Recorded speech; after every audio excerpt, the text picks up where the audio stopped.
téléspectateurs de la télé Arc Pro TV salaamaaleykum dal leen ak jàmm ci seen émission bi di li ci biir dëkk bi tey nag dama cee daal di ànd ak sama invité bu yaañ bi Fatoumata Sané laataa ñoo tàmbale bi la émission rek dama koy daal di bàyyi rek mu présenté wu Fatoumata salaamaaleykum. waaleykum salaam Mountaga maa ngi lay nuyu di la sant di la gërëm di nuyu l'ensemble des internautes yi nga xamante ne ñoo ngi ñuy suivre fii ci seen chaîne nekk Actu Pro TV donc ci sa biir émission bi ñuy tuddee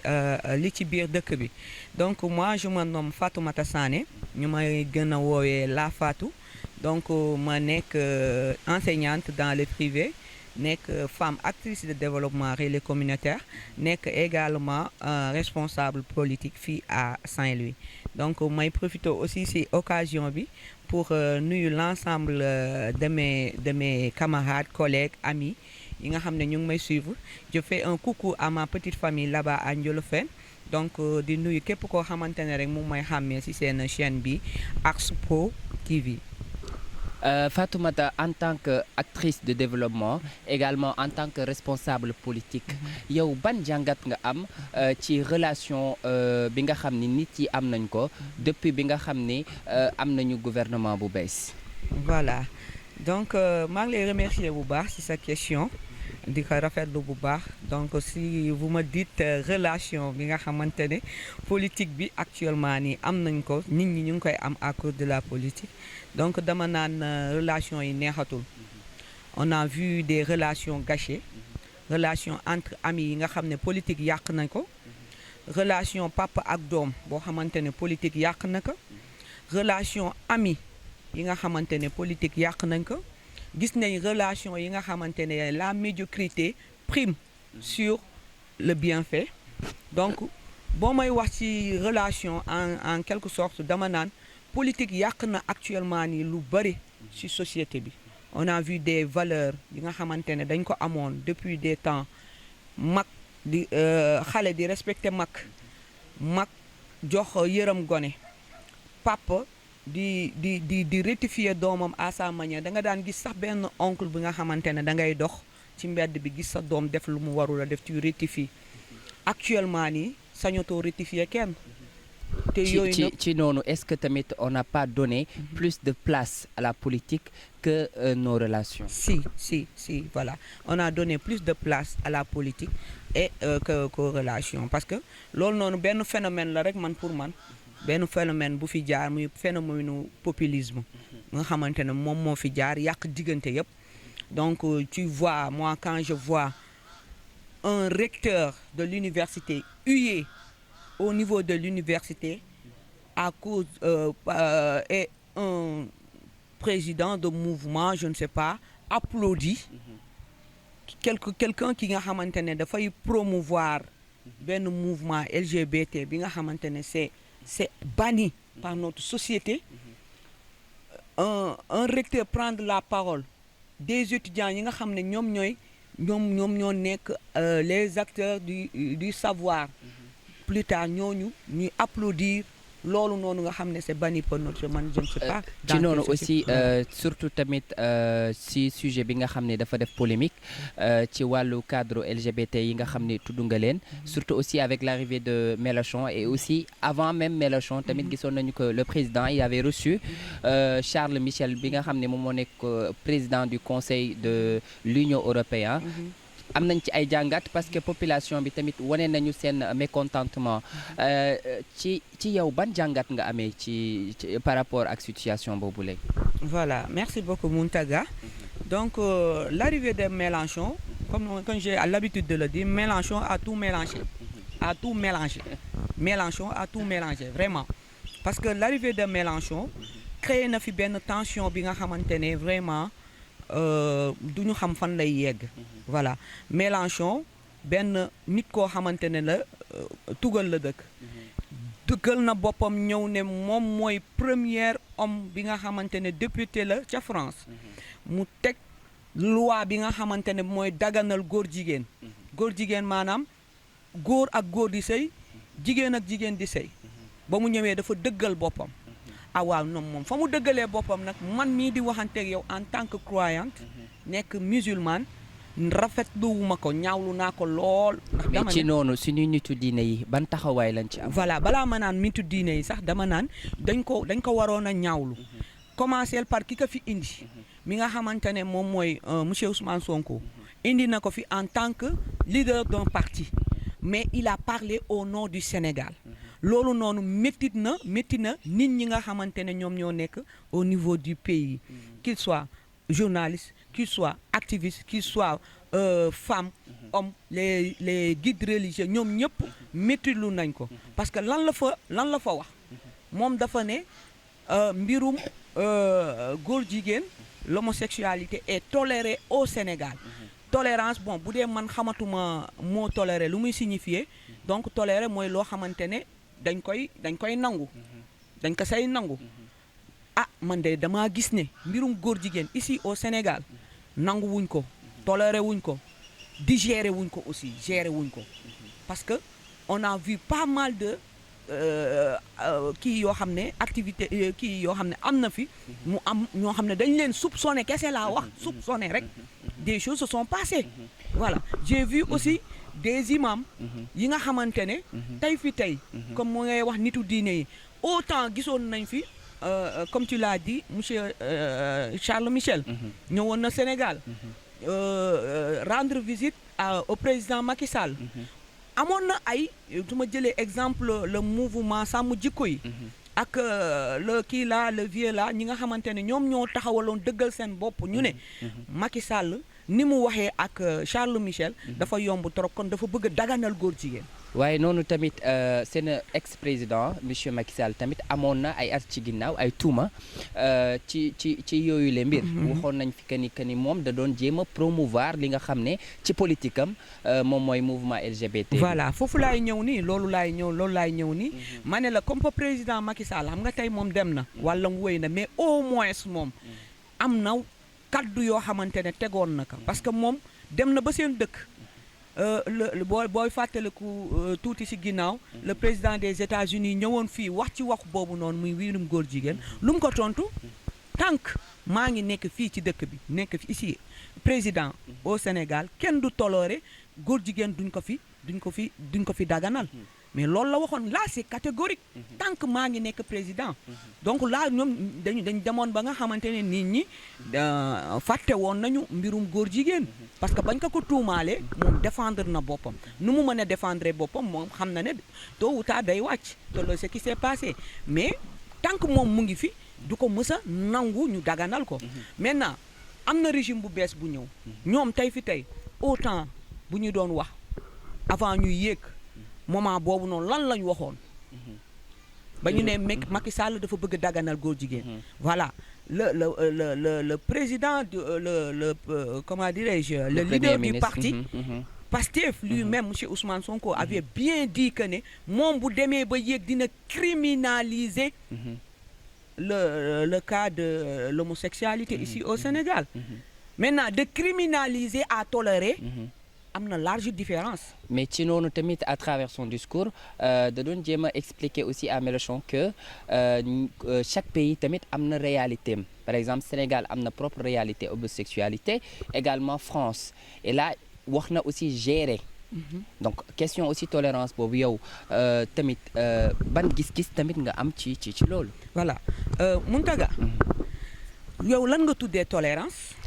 tolérance mooy nga tolérer quelque chose. voilà mais est-ce mooy que accepter. voilà accepter. Est-ce que ici au Sénégal on accepte l'homosexualité. Est-ce qu'on gère l'homosexualité yow gis nañ fi le cas de Maniang Kassé. lorsqu'on le jugeait. moi j'étais encore enfant. dañ ma doon gis ñu koy sànni ndox. ba muy dugg tribunal mënul jàll. on a vu tant d'autres ñi nga xam ne dañu daw vers l'extérieur ay tant d'autres de personnes ma joxe exemple de Pambay tey ñooñu noonu bu ñu amee fit ba jël seen micro jël seen vidéo di dugg naan ñoo gagné nangam loolu dina am d'accord naa le mouvement des LGBT à chaque fois il essaie de faire des choses pour gagner de la place, pour gagner la confiance, pour mën a promouvoir parce que ñoom loolu lañ bëgg. également mais aussi ñun lan la ñu war a def ñun suñu leader politique yooyu. surtout monsieur Ousmane Sonko bi nga xam ne moo ko fi invité woon en tant que chef de parti. il fallait que le discours devait être radical. loolu moo indi tey fi tey. les journalistes comme vous ont été interpellés. waaw ci noonu aussi par exemple au temps du président sortant dañ doon wax il y avait pas de liberté d'expression dañ doon wax ni que ni bu kenn musaana wax ci li nga xam ni moom moo jëmee ci gouvernement da leen di tëj comme à l'exemple du journaliste Pape Alé Niang ak ñeneen waaye aussi ba problème bi nga xam ne juddu na fi moom mooy le cas de l'homosexualité gis nañu aussi fii cette forme de liberté d'expression a été un peu bafouée parce que bon gis nañ fi certains journalistes qui ont été emprisonnés waaye tamit il y avait un influenceur du nom de Cheikh Mbaye Diakhaté qui a été arrêté par la DIC yow tamit ci noonu aussi ban jàngat nga ci am. voilà merci beaucoup Mountaga. donc man jàngat bu ma ci am moom mooy li ñu waxoon ñoom ne bu ñu yéegee liberté d'expression bi nga xamante ne loolu la Macky Sall daan def ku wax mu tëj la et genre dinañ ko dindi parce que dinañ def de sorte que nit ki ku ci nekk nga wax sa xalaat n'est-ce pas mais liberté d'expression boobu il ne faut pas mélanger les choses quand je prends l'exemple de Pape Alé Niang Pape Alé Niang moom kan la daan saagawuloon n'importe qui de c'est le président Macky Sall qui est protégé par l'article 80 moom la daan waxanteel mais Cheikh Mbaye aussi il a attaqué le premier ministre kon c'est comme si que dafa doon jéem a def ay tuuma attends ne mélangeons pas les choses moi j'ai entendu dire que Baye Diakhaté a été interpellé parce que juge bi moom moo def kii woolu ko par la DIC ñu jëm jëli ko voilà mais fan nga mësee dégg ci àddina laa lay wax un premier ministre ñu ne dafa def atteinte au premier ministre est-ce que am na loi boo xamante ne atteinte au premier ministre non musul am te ça n'existe pas ici au Sénégal à moins que d'après mais ñi may laajte ñu ne à moins que bu dee président de la République dafa bind par décret que ne moom jël na certains de ses pouvoirs cédé ko au premier ministre et je vois que ne ici ce n'est pas le cas mais est-ce que tamit yoon may na nit di yàq deru nit wala di indi ay fausses informations yi nga xam ne day susciter ay nouvelles idéologies tamit voilà loolu rafetlu wuñ ko bu dee nit dafa wax doomu aadama loo xamante ne amoo ci preuve li ngay wax leeru la wala da ngay yàq der pour yàq der loolu rafetlu wuñ ko mais ñun dañu mel ne ñun dañu fàtte ay at ci ginnaaw ñaata doomu aadama lañ fi yàqul seen der du may génnee président de la République ma génnee ay hommes politiques léegi dafa mel ne dénigrer une personne ça fait du bien loo xamante ne yow da nga ko doon def tey fi tey nga xëy suba nga ne loolu noonu bu mu amati wala buñ ko defee à ta personne nga attaqué kooku mais ñaata nit lañ fi attaqué ñaata nit lañ yàq seen der fi en commençant par le président de la République qu'est-ce que monsieur Ousmane Sonko n'a pas dit à Macky Sall monsieur Macky Sall son excellence lan la ko fi waxul ci wax bu ñaaw ci jëf bu ñaaw ci wax yoo xamante ne dafa dépassé jéggi dayo mais monsieur Baye Diakhaté Imam Ndaw ñoom lan lañ wax te Baye Diakhaté lépp lu mu wax ba ñu demee indi na preuve yi teg kon ci su ma sukkandikoo ci li nga xam ne yaa ngi koy wax kon c'est-à-dire que le gouvernement actuel nanguwuñu dégg te nit ñi opposé wuñu dañu nanguwul dégg nanguwuñu dégg te nanguwuñu ils sont en train de mélanger les choses je veux que je parle en tant que femme mais également je parle en tant que citoyen sénégalaise que monsieur Ousmane Sonko n'est pas habilité à yenn décision yi nga xamante ne ça appartient à monsieur Diomaye Faye moom non c'est pas à lui de faire ça. mais bu ñu sukkandikoo aussi dans le cadre de l'enseignement yow en tant que enseignante ak say mbokk enseignant yëpp parce que tey bu ñu nee enseignant da ngeen war a jouer benn rôle de suivi d'évaluation également rôle bi nga xam ne dafay éduquer tey gis nañu ci cadre jeunesse bi ça dérape ci côté boobu noonu est-ce que tamit il n'y a pas une certaine influence quelque part bi nga xam ne enseignants yi wala enseignantes yi ñu ngi koy imposer jeunes yi. Voilà Mountaga man ñi ma gën a yërëm c'est la jeunesse. ñoom laa gën a yërëm. balaa maa ñëw ci enseignants yi les instituteurs ñi nga xamante ne ñoom ñoo yor corps de métier bi nga xam ne moo gën a sensible. nga xam ne moom la liggéey bu yàlla gën a gërëm. muy jàngale. la yàlla gën a gërëm. ci àddina. ci alxuraan ndax dafa am saar bu ñu def pour loolu nee na gannaaw gisuñu loo nga xam ne moo gën a fort jàngale. voilà may commencer avant loolu mooy wax tuuti ci jeunesse bi. jeunesse bi on les a manipulés. La jeunesse a été manipulée encore une fois. Qu'entends-tu par manipuler? Manipuler, c'est-à-dire dañ leen jox ay fausses illusions. Ils ont fait rêver à cette jeunesse-là. Alors que État dafa am ay réalités. On a caché les réalités de l'État et la jeunesse est en train de voir les réalités. Quand je te dis la jeunesse a été manipulée, c'est cette jeunesse-là qu'on a dit que Sénégal am na or. Sénégal am na zircon. Sénégal am na pétrole. Sénégal am na gaz. bés bu ñu faloo boo leen portewee ñun ba ñu falu. ñun dineen def le tout ba kay jeunesse bi ñoom ñëpp dineen am liggéey. dineen def le tout ba que jeunesse yi di ngeen am compte boo xamante ne yéen da ngeen parce que Sénégal mën na ko. parce que am na ressources yooyu noonu. may ma rek Mountaga ma ñëw li ma war a wax ci jeunesse bi dafa bëri. exactement parce que ñun en fait ñun ñii sax. on est jeune. mais dañu doon dem ba ñun ñii day naan illusion boobu noonu dañu doon dem ba naan. parce que en fait si tu n'analyses pas da nga naan mën na nekk. mais après si tu t'approches des gens ressources qui ont des personnes ressources. yi nga xamante ne peut-être ils étaient là. su ma jëlee yenn responsable politique yi. ils te diront que lii mënul nekk. Ils te diront que la jeunesse boobu tey fi tey. ñoo porté woon le projet. C'est ce même jeunesse là. ñoo génn démb. Au niveau de Kër Massar préfecture. dinaa ñoom liggéey la ñu bëgg. C'est ce même jeunesse là ñoom la ñuy les marchands ambulants. les motos Jakarta. C'est ce même jeunesse là qui avait porté le projet n'est-ce pas. C'est ce même jeunesse là ñoom la ñuy ramasse tey. te naan leen fii du seen palaas waroo leen fee toog. C'est ce même jeunesse là ñoom ñoo porté woon projet bi. ñoom la ñu wax loon ne bu ñu yéegee incha allahu rabbi. yéen ñëpp di ngeen liggéey. mais fi tey ñoom liggéey boobu ñu doon suturloo as tuut. mais tamit ci noonu toujours si jeunesse yi ci noonu parce que tey boo xoolee gouvernement bu bees bi tamit dañ fi ñëw fekk fi ay défis ay problèmes yi nga xam ne tamit Sénégal rencontré naka mais ci noonu aussi ñu ngi naan est-ce que duñ leen may 6 mois de travail ñu jéem a xool jéem a def évaluation mais en ce terme-là 2 mois déjà Mountaga, Sénégal mu ngi yëngu. voilà Mountaga moi man chaque jour si damay nekk si fàttali. parce que instant bi y a pas eu d'opposition je pense bien. toujours dañuy fàttali gis nga doomu aadama loo mënul mooy valeurs yi ñuy wax. on l'a perdu à cause de la politique. nit ki loo mënul. bu ko wax. il nous avait dit. bien dit que. bu ñu yéegee à 2 mois. ceeb bi dina wàññeeku. monsieur Mountaga Tall ceeb bi dafa yokku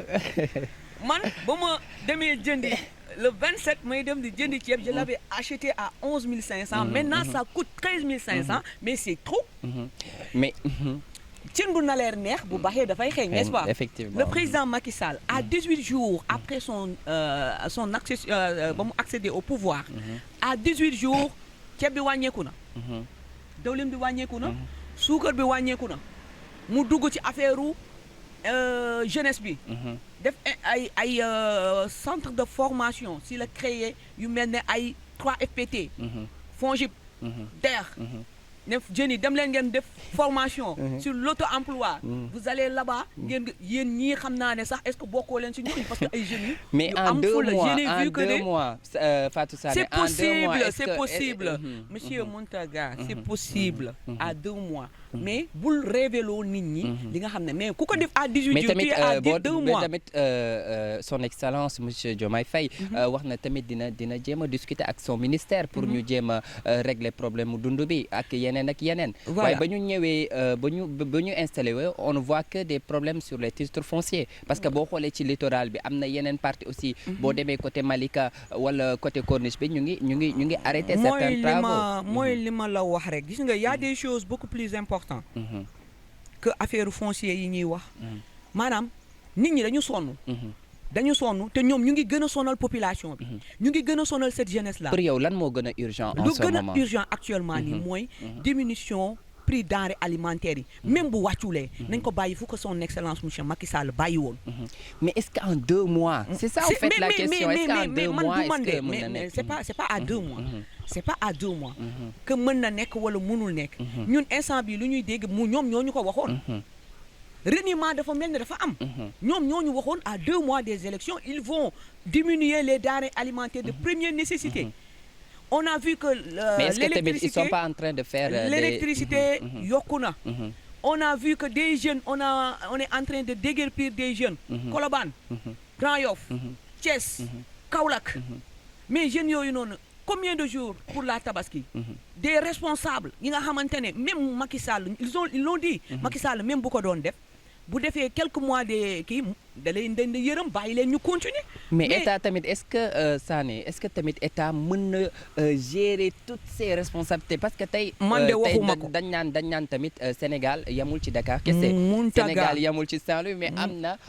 toute une région. yi nga xam ne voilà Mountaga monsieur Mountaga encore une fois man waxuma ko woon. xam nga cette illusion là qu'ils ont fait qu'ils ont apporté qu'ils ont inculqué à la jeunesse cette illusion là moo leen nar a sonal et pourtant ñun on avait alerté mais illusion boobu tamit est-ce que jeunesse bi tamit joué wuñ ci une part de responsabilité c'est-à-dire quand est-ce que tamit parce que tey jeunesse bi pour man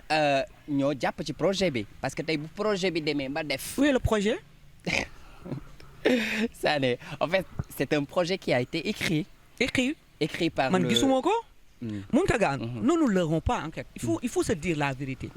ana projet bi moi le projet en tant que responsable politique jeune donc pour yow projet bi c'est fictif non mais amul mais c'est faux ils ont menti à la population il faut le dire man le projet et ses solutions bon j'y croyais en fait j'allais même su ma daan discuter débat je disais tout le temps parce que ce fameux projet là c'était tellement que je ne l'ai jamais vu. Mais est-ce qu'il n'y avait pas de gaspillage dans ce cas de figure? Parce que il y avait des responsables yi nga xamante ne peut-être ils me reconnaîtront. J'ai toujours dit que moi je suis jeune. Si je vois le plan Sénégal émergent je l'ai lu. Je l'ai étudié. La PSE. yaa ngi dégg je vois que ne moi en tant que femme actrice de développement ça m'intéresse mais ma intégré mais toujours ci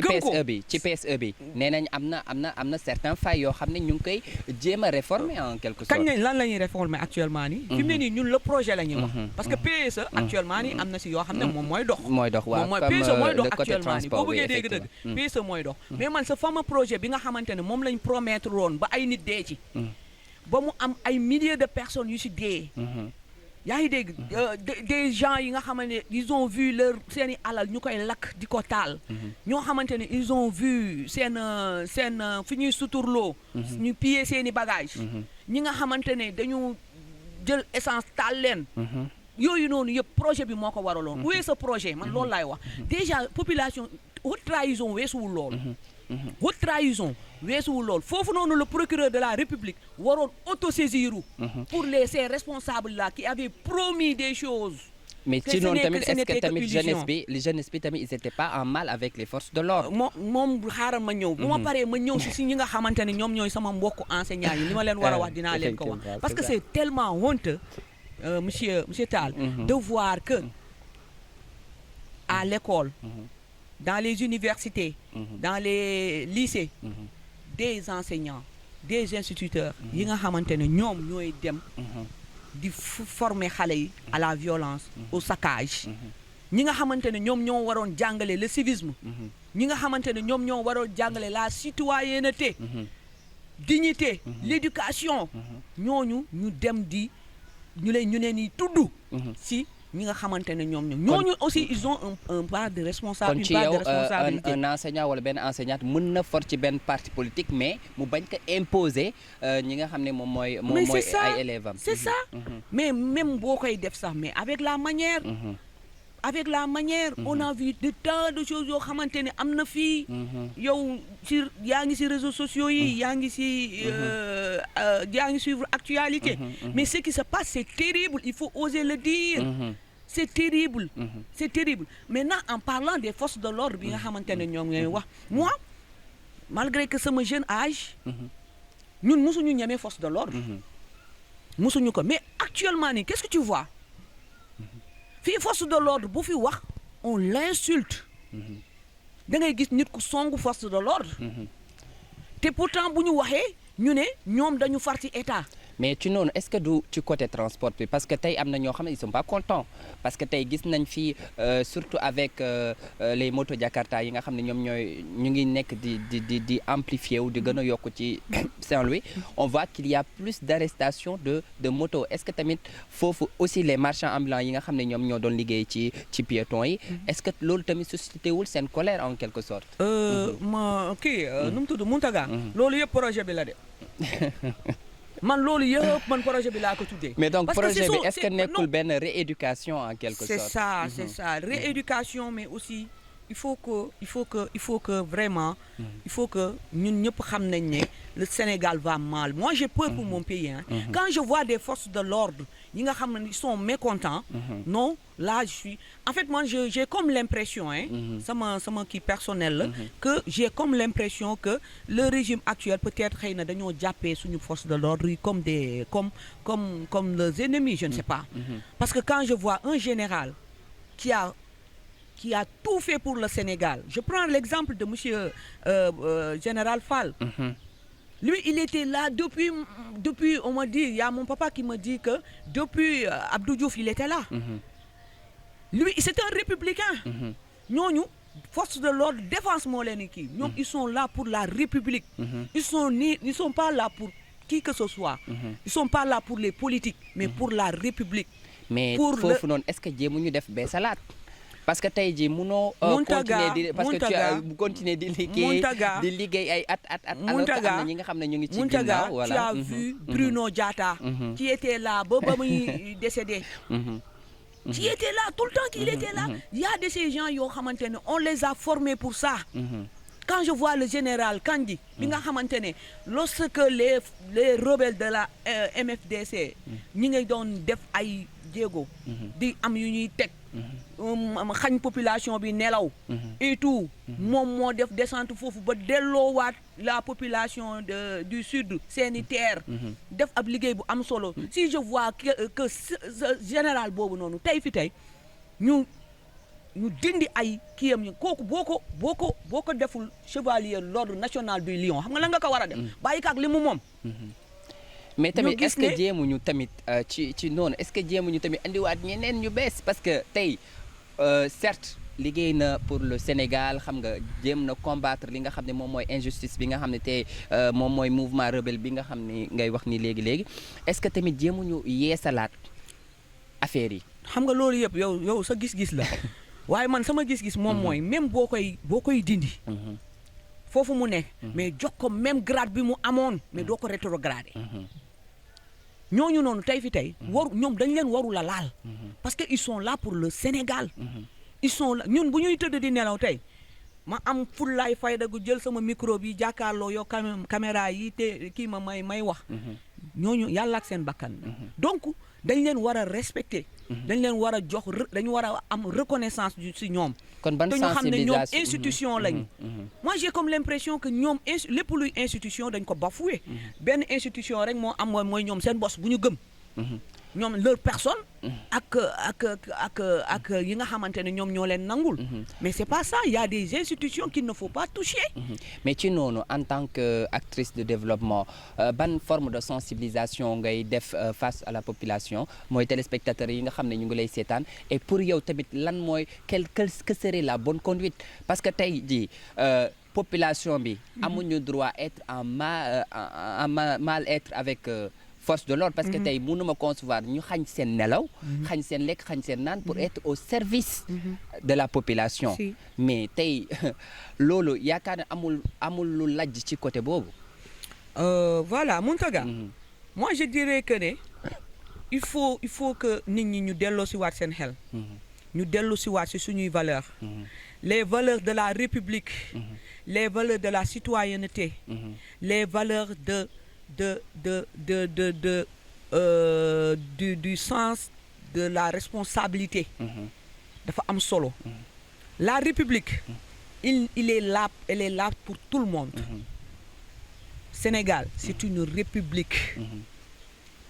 yaa ngi dégg c'est une république nul n'est au-dessus de la loi effectivement cette loi là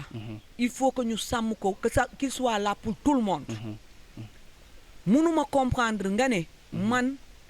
su ma yéegee rupture day am rupture totale man de kon xanaa rupture bi dama ko gis sur le mauvais côté ouais loolu moom c'est possible parce que aussi dafa mel ne jeu de mots la en fait su ma yéegee rupture les gens devaient réfléchir su ma yéegee rupture ban genre de rupture man rupture bi ma gis nii baaxul de ci sa gis-gis baaxul parce que je vois des journalistes arrêtés en 2 mois des activistes arrêtés en 2 mois je vois des imams arrêtés imam Ndaw arrêté parce que lan dafa wax xalaatam mais c'est terrible donc loolu noonu lan mooy mais xalaat bu demee bay bay heurter sensibilité xalaat bu demee bay indi ay nouvelle idéologie est-ce que tamit xalaat boobu noonu waruñu ko stopper est-ce que tamit xalaat boobu noonu waruñu ko mais xalaat boobu ku ko fi indi mais attendez parce que 3 présidents jaar nañ fi 4 n'est-ce pas 4 présidents mais li fi am nii musu fi am Abdoulaye Wade ak Abdou Diouf amul lu fi xewul est-ce que mos nga fi dégg saaga xaste xam nga lan moo fi amoon cousinage je voyais à l'époque sama maam di ma wax nee na Abdoulaye Wade buñ daan kii danaan day tooñee Abdou Diouf monsieur Forage madame Moulin parce que Abdou Diouf était de taille élancée alors que sa femme était un peu courte voilà mu koy tooñee loolu mais affaire cousinage moo fi amoon affaire ay ku nekk tooñ fii jaaru séeréer la kii nangam yooyu lañ Sénégal xam Sénégal ñun loolu lañu xam Sénégal xamuñu wax lu bon wax lu ñaaw xamuñu saaga xamuñu xastante mais léegi dañu jël loolu valoriser ko sooy def émission yow journaliste bi yaay dénigré ki nga invité maanaam yow yaakaar naan yow pourtant kooku dafa am dignité mais est-ce que tamit bàyyiwuñu les valeurs yi nga xam ne maam moo ñu ko fi tegaloon moom laa lay wax ni si loolu laay ñëw on nous impose d'autres valeurs yi nga xam doomu aadama yi nga xamante ne ils ont travaillé pour cette république là si je prends des gens comme comment dirais-je Aliou Sall comme Mansour Faye comme des gens comme nu mu koy waxatee Mame Mbaye Niang lan lañ fi waxul waaw des gens dénigrés wax ne ay sàcc lañu ñoo sàcc alalu réew mi mais sàcc bu ma jàpp sàcc dafa may lenn kii jàpp naa ni mais loolu est-ce que du plan OFNAC bi nga xam ni def nañ ko mais plan OFNAC génn na mais kan si ñoom ñooñu doon wax ñoom kan lañ ci épinglé au contraire ils ont été félicités si je prends l'exemple de Mansour Faye mon mentor que je salue de passage il a été au contraire félicité par le général bi nga xamante ne moom moo doon def le commandant général je sais pas bi nga doon def kii force kii Covid bi nga géré woon le général Ndiaye à la page 121 da ko félicité parce que xam nga lan la dañu ñëw si bu ko signaloo benn papier bi nga xamante ne c'était bu mu ne balaa maa signé damay bëgg a xam mais papier boobu est-ce que du woon pour leeral pour won juste que ni population bi am na lu ñu jot a financé pour ci yenn jëndloo ko projet loo xam ne moom gisul loolu la woon il a refusé c'est pourquoi le général l'a félicité à la page 120 donc su ma la déggee comme si on était en train de le piéger en quelque sorte ma ne la piège maanaam dañ lay won ne jub moo am solo ñi ñuy dénigrer ils ont travaillé pour le Sénégal moment boobu Covid ba muy am Sénégal am na nu mu doon demee bu du doon ñooñu noonu Sénégal nërmeelu na parce que y avait bonne gouvernance boobu dafa amoon bu doon dafa am loo xam ne ni plan of nag bi ñuy wax les kii de l'IGE ay yooyu noonu yu ñu doon wax yëpp konoon génnewuñ ko mais combien de personnes lañ yàq seen intégrité yàq seen tranquillité des gens yi nga xam ne dañu am jabar am mais yow ki ngay dénigrer papaay jàmbur la yaayu jàmbur la wala tantaay jàmbur la oncle jàmbur la wala jëkkëru jàmbur la wala jabaram. Vraiment débat bi c'est très intéressant mais le régie mu ngi may annoncé que ni on est au terme de notre émission rek Fatou dañ lay bàyyi rek nga wax ñu sa dernier mot face aux téléspectateurs yi nga xam ne ñu ngi lay seetaan. Voilà merci beaucoup Mountaga. Donc man daal lu ma si mën a sànni actuellement nii c'est que l'heure est grave. Et que notre société souffre. Il faut que aussi les politiques du dund. politique du liggéey. Il faut que aussi les gens ñu xam loolu noonu que ñu reveniraat su suñuy valeur am na yenn yoo xam ne ñun Sénégal toléré wuñ ko géré wuñ ko accepté wuñ ko encore une fois te loolu bokk na si ñuy yàq suñu société bi jamono ji ñu dellu si waat ci maam li mu fi bàyyi woon mag yërëm rakk mais aussi rakk jox respect mag ñu jéem a aussi dellu si waat si suñuy valeur yi nga xamante ne mooy valeur du respect et la citoyenneté sur nos institutions